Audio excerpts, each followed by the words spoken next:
Dobrocast, a podcast from the world of local and international volunteering. Get inspired, experience something different, help out, and grow.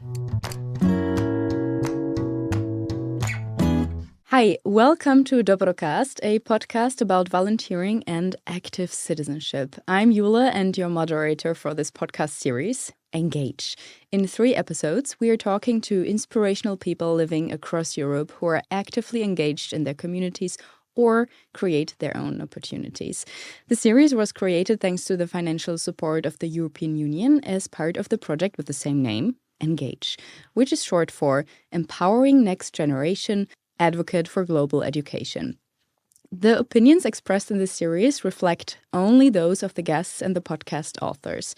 The donor bears no responsibility for them, just a small disclaimer. I have a suspicion that our guest for this episode truly defies the rules of time. Just because he does so many impressive things, I think we might learn a lot from his leadership and management skills. Jakub Ždych. Hi, Jakub. Hello, Jule. Hello, everyone. Yes, you are running 2 businesses, a coffee business and a construction company. And you own and take care of a castle in the area of Plzeň in the Czech Republic. Plus, you organize volunteering projects there. And that as a local partner of INEX-SDA with work camps. So please, Jakub, could you tell us a bit more about your different roles? All right. I used to start my coffee business maybe 5 years ago when I was still living abroad. And my intention was only that I was planning to come one day back to my country, to the Czech Republic. And I wanted to have some base there. And it worked pretty well. But during COVID, we decided that we need to move our roastery for sure. Actually, we were settling in the center of Plzeň, which sounds as a good address, but at some point I started to have the feeling that if you don't do things exactly opposite to all learning books and such, then you can get into the troubles. So we moved into the village, having 240 inhabitants, called Rochlov, close to Plzeň, and we started to roast our coffee there. And this was actually the very first step. And when we moved to Rochlov, this was even the time for me to move from abroad back to the Czech Republic. And yes, my father has huge passion for reconstructing old buildings and giving the history new image again. And since we moved to a castle area, I started to be interested as well. And I saw he needs help. And I started to cooperate with him. Mm-hmm. And so you're kind of like cooperating now with him and took over the business with him, or you became business partners with your dad? We sort of getting some business partnership. I see things a bit differently than him, and I would say that my skills are somewhere absolutely else. I'm more finance-based, so to say, so I need to find different way. Okay, I understand. And what about your role as a project coordinator for like these volunteering projects? Well, I would say this is almost one-to-one the same compared to having your own workers. The nice difference is that with volunteers, you can be friends, you know. You usually receive them for just some certain time period. And so you can spend with them your free time, and even it's your responsibility, I would say, to show them your own country and interesting areas in your country. So this is why it's different. Mm-hmm. Maybe just also here like a short disclaimer. Maybe it's nice to explain to some of you who don't know actually what's going on in these projects. Why do you even like receive the volunteers? What is this project kind of about? You can see a lot of young people being really motivated around the world.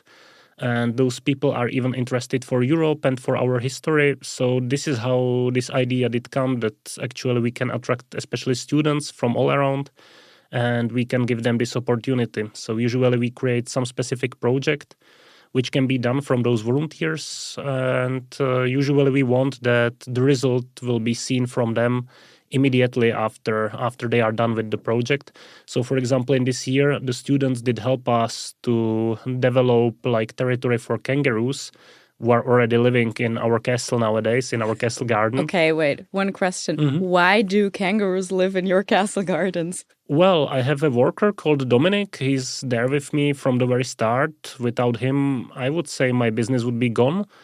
He's a very skilled worker, and I would say he's a lover of animals. And at some point, he just came to me and told me that we should have kangaroos. So I said yes. So why not have a kangaroo in a Czech village? Yes, exactly. Across the world from their original habitat. Yeah. Actually, those kangaroos are already born in the Czech Republic. So they are Czech kangaroos. Yes. But yeah, it was a surprise for me, but I decided that we can do it. All right. Amazing. So the volunteers helped, especially with this, to have direct results, to see the work that they did, with the goal kind of to bring not only those volunteers from all across Europe or sometimes around the world, to bring them closer together as a group and have some intercultural exchange, but to also see what kind of impact they can have in a local community, right? And Rochlov is it's a small village in the Czech Republic, close to Plzeň. So it's kind of inspiring to see that many people from all over the world come to Rochlov and help you with the castle. Why did you decide, beside the coffee business, then also doing the construction work? Why did you decide to do all of this? Well, what I see nowadays is that the coffee business can maintain, let's say, the service in the castle area, like gardening and everything. This is what I cover from my coffee business. And from the construction business, I can actually cover the reconstruction of the whole area. So those two businesses are going step by step to save this cultural and historical heritage, so to say. So this is why I decided to run both of those businesses. And I see actually a big future in my own region. I see big future in Western Bohemia. And I'm pretty sure that if we save those buildings, it will come back, Like people can have new place to live. People can have new place to have fun in. So I really believe that this was a very good step. And I can see it everywhere in the world. You can see it in Belgium. You can see it in Austria. That actually the village life is growing and people are looking for such old buildings even to live in, especially for old people nowadays in Belgium. I see it's a huge deal to go to such a village and live there because they can feel safe, but they have the nature around and they are very close to the city. And I think this is the future. Mm-hmm. So to get more people into the village life, into more community-based living? I don't know if community-based living, I believe community-based living is coming from its own when the people feel happy in the village or in this area, And I do believe when I see the cultural life in Rochlov, although it's a small village, that this is exactly the case. If you see, for example, the traditions, how they are kept there, even especially thanks to the local major, it's amazing. We have Christmas market with live music. We have, nowadays we even have Easter market. We have huge fashing celebration. So this is amazing what the village is doing on voluntarily basis actually. Wow. So yeah, the cultural life kind of comes back as I understood it, compared to what was the life like there 10 years ago, for example. I would say 10 years ago it was similar already. The problem was maybe before the revolution when even the castle area was really falling down. Yeah. Before just because I don't want to assume that everyone knows the revolution. All right. So the revolution happening in the 90s, how is it? The end of communism, so to say. The end of communism, exactly, the end of the occupation. Yeah. That's what we're talking about. Exactly. During communism, the castle wasn't maintained at all. And this is why the government said actually twice that the whole area should be destroyed and damaged, But thanks to the locals who were fighting against it, somehow the buildings stayed there. But they were in horrible circumstances. Some of them are still in very bad circumstances. This is, for example, why we brought the kangaroos. Because step by step, we are putting the trash away from the gardening areas and we want to put new life into them. And it's also, for me, it seems like an act of resistance or resilience to strengthen you, like to strengthen the people who live there. It's a very strong act, like for me, not not necessarily like just the kangaroos, but the act of like innovation and the act to keep pushing things forward. That shows to me like, yeah, that you're doing a great work there. Let's go a little bit more and focus on this on your whole like leadership roles, because that's what I hear from you. You're leading a lot and you take a lot of responsibilities. What helped you to develop the skills that you need for leading the two businesses and also the projects? And where did you learn them? Well, I would say I have very good education, even in management area. On the other hand, the school doesn't really teach you this. And some years ago, I was still, let's say, very nervous guy with a lot of issues, and I couldn't even lead myself, I would say. But then I was blessed to receive a job by Jaguar in Austria. And the management, which was above me, was like full of really great and very skilled people. And at some point, I could learn from them a lot. And I have to say that until now, I'm really implementing the management strategy which was done in Jaguar. Not like one-to-one, but especially when I saw the communication of the sales director to his people, it was amazing. This is how it's supposed to be from my point of view. So actually, if some company really changed my life and helped me even with my work-life balance, so to say, then it's Jaguar. Absolutely. I'm very thankful to those people. And the management there was kind of a, yeah. And can you maybe go more into it? What kind of strategies you took over and you're implementing now in your life? I was working in sales apartment and I saw that the director of sales apartment is like a friendly guy who knows what are his goals. And if the goals are not fulfilled or if the team is not on the good way, he could really like proceed his ideas and could be even tough, but in very good way, you know. And at some point I even saw he's got one person next to him being like the manager of the whole team. He was called Sebastian Eibenberger, and he was like, let's say, his right hand. So actually he was his mirror, so to say. He could hear everything he's telling to him, even by complaining or whatever. But I think this is how it's supposed to be, that there must be some bridge between the workers and the boss. And this is what this guy was doing very well. Sometimes I was a bit annoyed from this guy because he was giving me a lot of advices, but nowadays I see that the majority of them is absolutely right. So they were absolutely useful. Absolutely, yeah. So this is actually how I learned a lot, and I really loved his strategy because on the very start I was struggling there, and he added to me one more guy who was very experienced, and we are still in touch. His name is Thomas. And he showed me a lot, like how to manage your life better and where to not really put too much pressure on and such.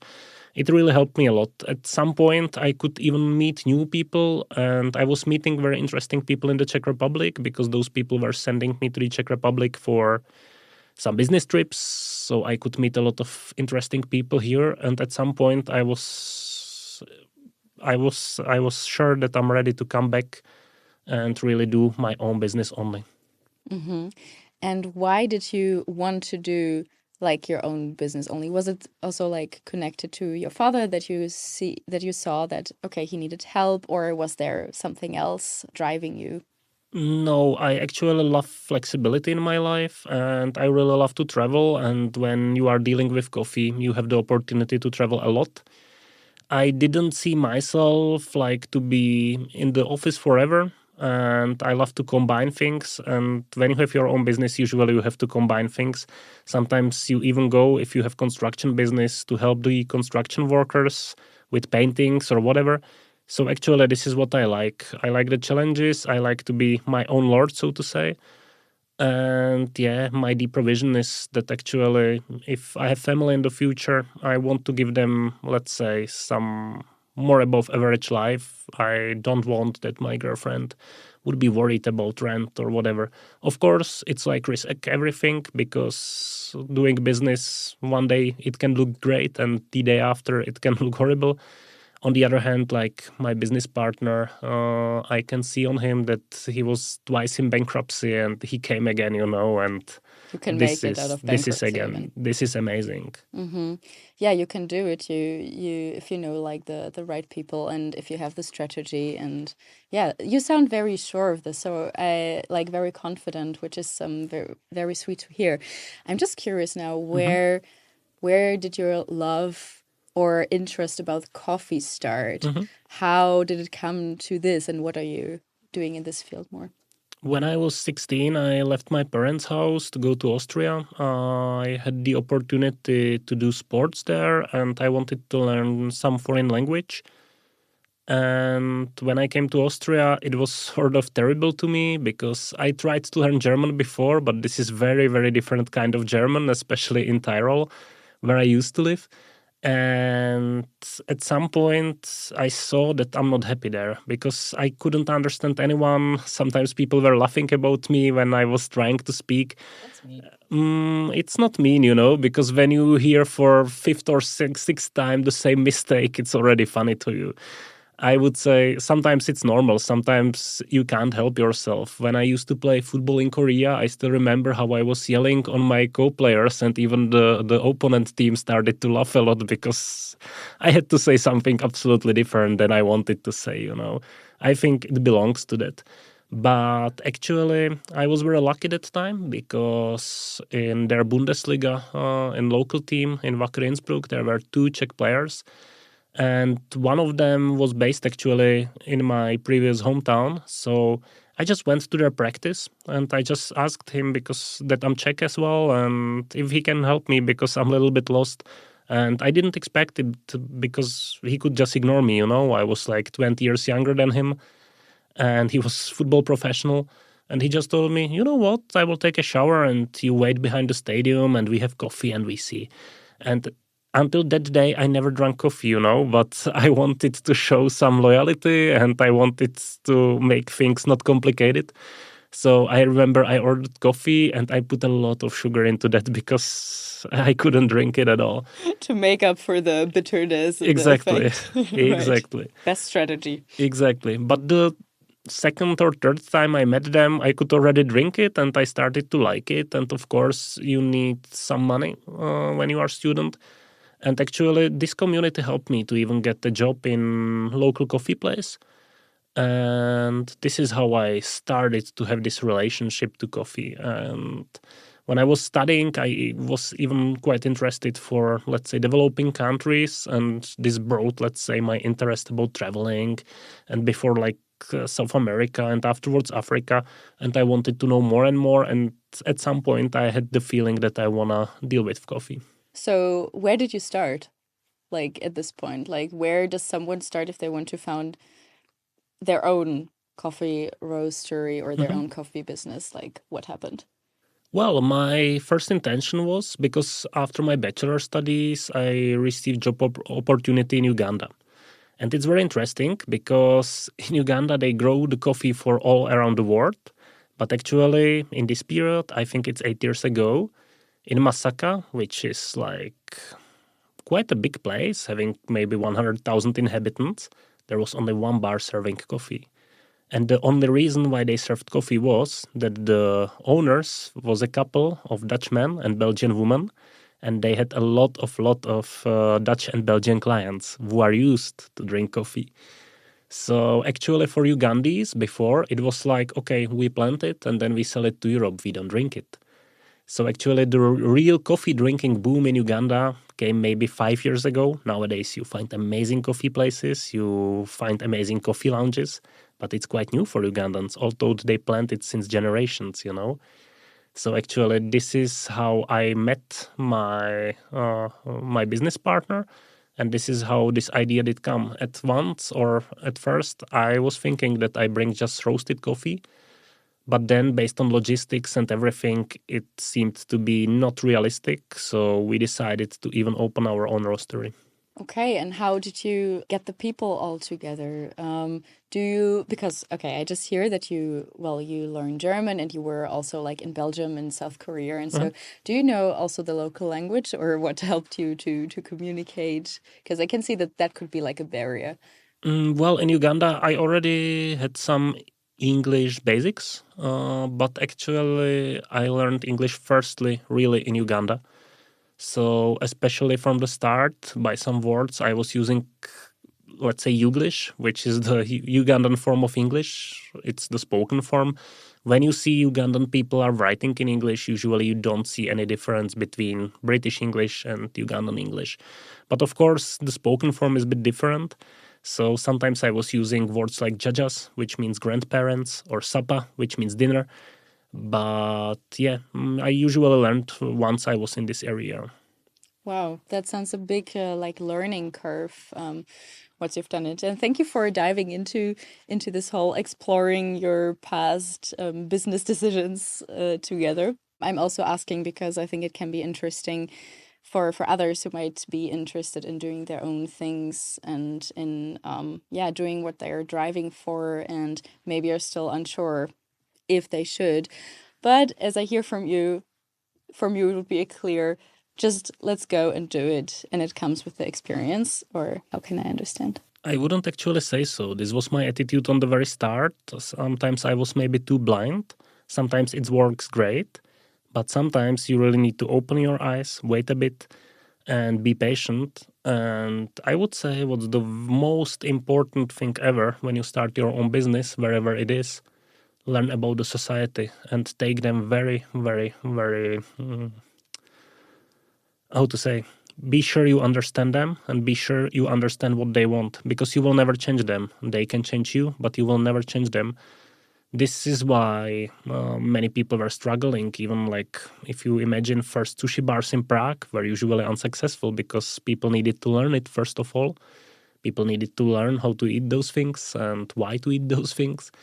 And you still need to adapt a bit. When you see, for example, Chinese restaurants all around Europe, almost none of them is authentic Chinese restaurant. You can find them maybe in Netherlands, where is a strong community.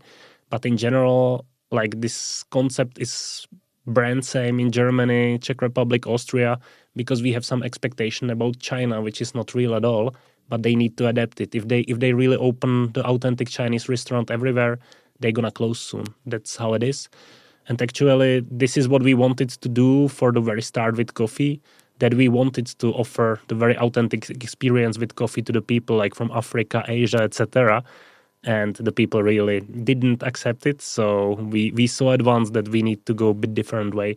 So it's very important to really study the society and be sure what your customer wants. Of course, you can make innovative steps or something new, but still you need to keep in mind that you are, for example, in the Czech Republic or in Uganda or wherever else in the world. Yeah, thank you so much. That sounds actually very smart, to first listen and take your notes, right? To first see, okay, what do the people actually need, which is a good approach, not only for starting your business, but also in general for own projects or own opportunities, if I can take it. So very wise advice. My next question is also about like a skill that I can see that you have, which is like facing maybe difficult situations in a team or handling conflicts in a team. So have you ever faced such a situation, and how did you approach in resolving it? This is very hard to resolve such things. And this is a very good question, because sometimes it doesn't have any solution from my point of view. I would say to even prevent it, it's very, very needed to create some structure, to create some image of the company or of the team. It can be even in the sports, for example, and say what's needed, what is expected, And when the conflict is coming, of course, you can be in between of the conflict and trying to settle it. But my experience is usually that the conflict is done just by one person. And if this dialogue doesn't work, then it's better to cut off this person. Because there is no one in this world who cannot be replaced unless it's, for example, your parents, where the boundary is different, But in general, I would say it's better if someone is struggling somewhere and this is what is creating the conflicts, to cut this person off with all human way. But I would say it's necessary because this person cannot be happy in your place if the conflicts are created, and the team cannot be happy either.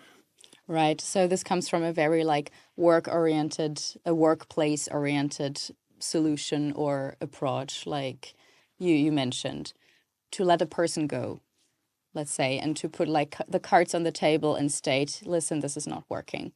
Exactly. I would say like you can give it 1-2 tries to let it work, because I would say everything in this world is about communication. It's if you raise a child, if you have friends, if you have coworkers, everything is about communication. There's nothing else. This is the only key. But if you give tries and the communication still doesn't work, well, we are all human beings and we cannot be the same. This is what creates our life nice. So then it's better to separate. Right. Also seeing that the person is not like at its best in this position. Well, maybe this person does. Maybe this person is well skilled, and maybe even this is the problem, that this person is smarter than the others and knows better how to do those things. Sometimes it is the case, but it's even hard for such kind of person. This is why intellectual people have difficult life, because they very often see how things supposed to work, but the society doesn't hear on them. It's never, or I would say almost no conflict is like that. One part is right and one part is wrong. It's very hard to say and it's very complicated. Definitely. Yeah, so maybe it's a bit more deep or more difficult in these cases. And there's a lot of not inherently like discussion needed, but a lot of listening and a lot of understanding and empathy, or at least compassion needed for things to work, or if you let someone go, to at least like end in a good way, on good terms. Absolutely. I think this is very important. Of course, in my life, I know some people are set on me that the ways were stopped, or that the way together was stopped. I would say in clean sheet, like I still have clean sheet. I can look on myself into mirror. I can look on those people, although they are set. This is a part of life. Right. Especially if you own a company, it's partly like to be a parent. Sometimes you make decisions, those are the best, but yeah, you will not get love for it. Right. What else did you learn about planning and realizing your ideas? You already mentioned that it's really necessary to study the society or the communities which you want to work with. Like, what other learnings did you have? I would say you really need to set up some target where you go and what you want to reach. The target must be realistic. You need to create very realistic plan. Sometimes I'm struggling, of course, even with that.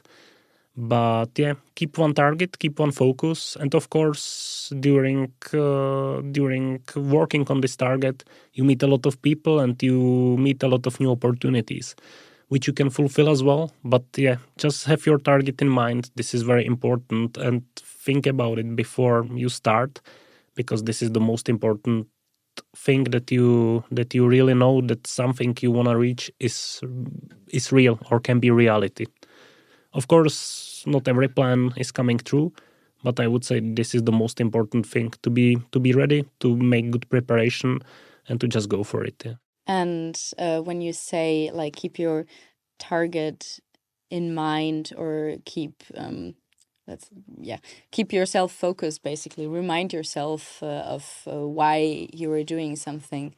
I think it's also important to ask yourself, is this target still relevant? Like, is this still what I want from time to time? Of course, absolutely. Sometimes when you realize that you are struggling or this is not making your life happy, maybe it's time to find a new way. But sometimes, yeah, you need to struggle. Whatever you want to reach, sometimes you're going to struggle. If you want your university degree, sometimes you're going to struggle. If you want good marriage, sometimes you're going to struggle. But yeah, then you still need to realize if it was the value you wanted or not.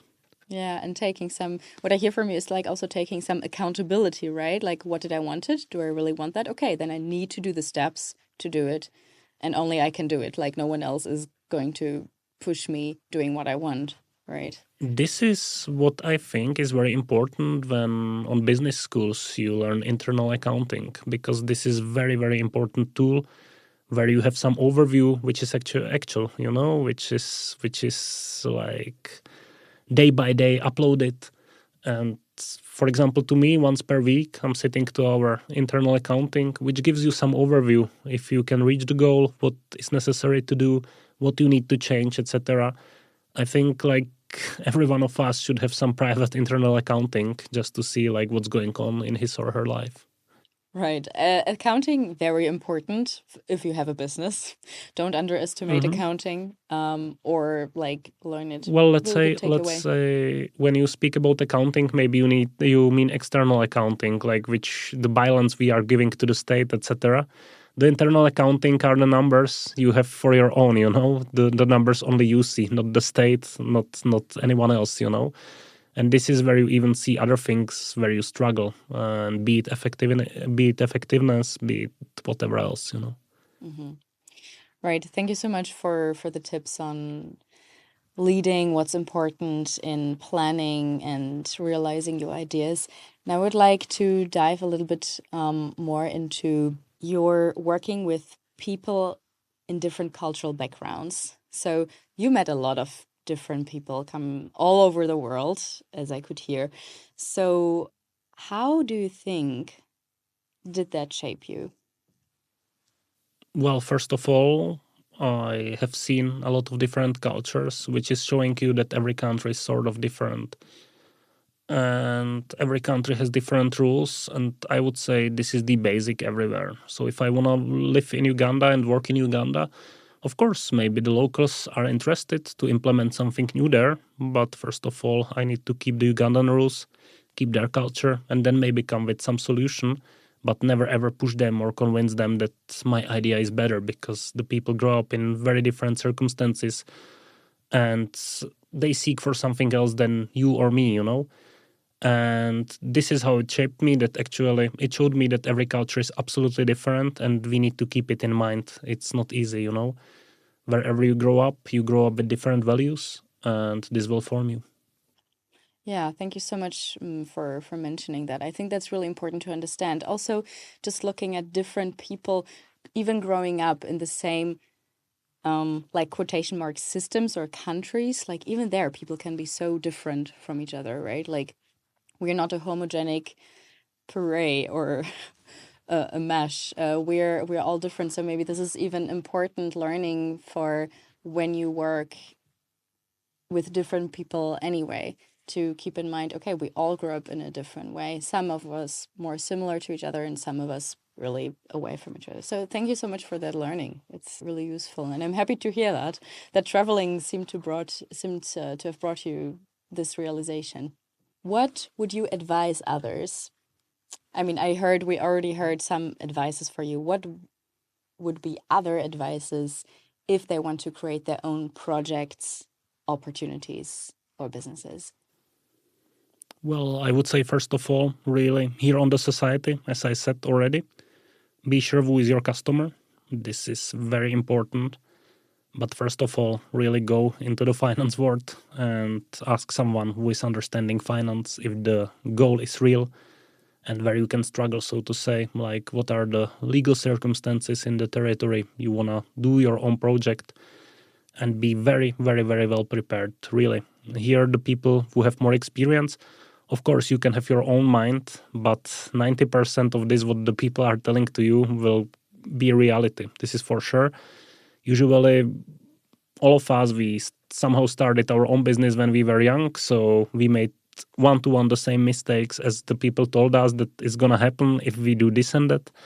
But I would say this is very important. Really be sure that I'm not doing something which gonna damage my life afterwards. It's not a game, If you invest money into something, it can hurt a lot afterwards. And sometimes when you have your own project or your own business, sometimes it can even happen that few days you don't gonna eat, or you will not have money for yourself because you need to pay your workers or whoever.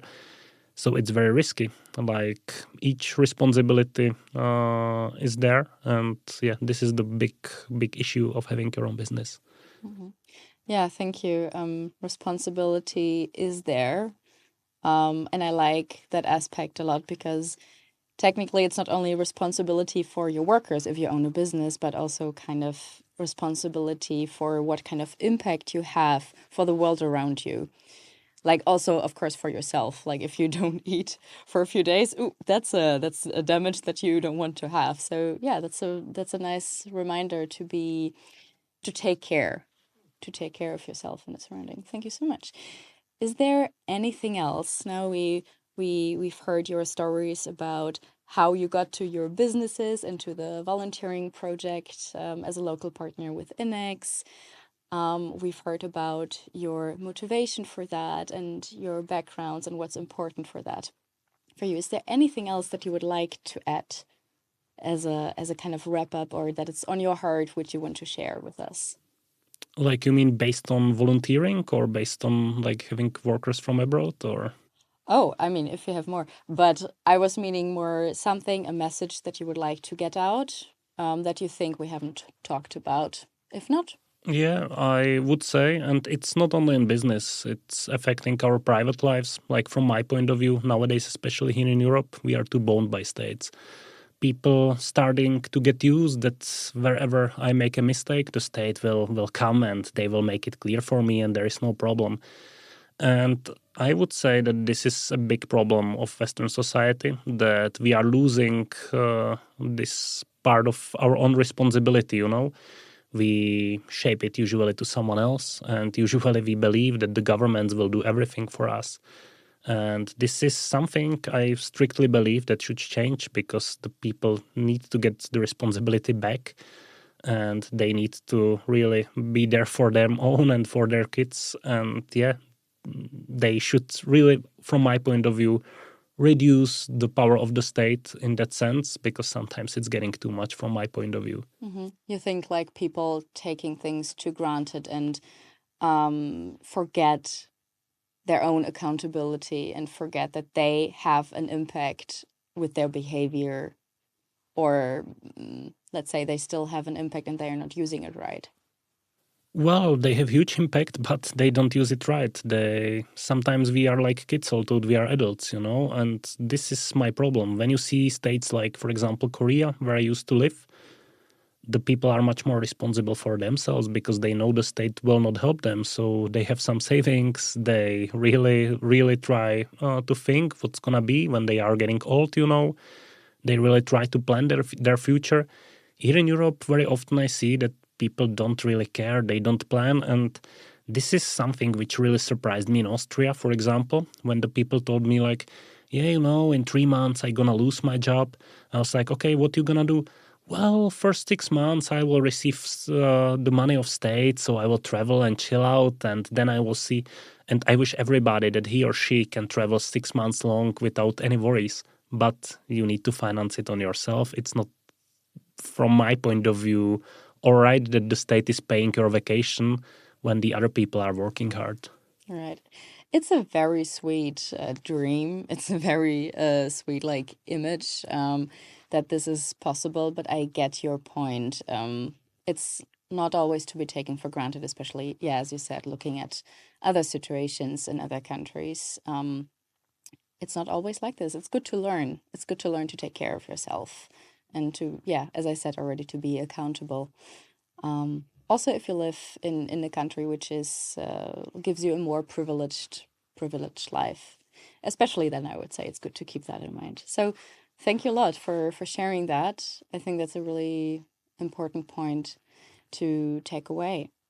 All right, so let's wrap this up. Thank you so much for sharing about all of your ambitious projects and your learnings. It was very insightful. And for you who are listening, if you liked this talk, we have 2 other episodes from our Engage series that you might find inspiring. And we warmly invite you to have a listen. Until next time, bye-bye. Until next time, see you soon. Thank you for inviting me. Dobrocast. Where will your journey lead? Find all activities at INEX-SDA.cz and follow us on Facebook and Instagram.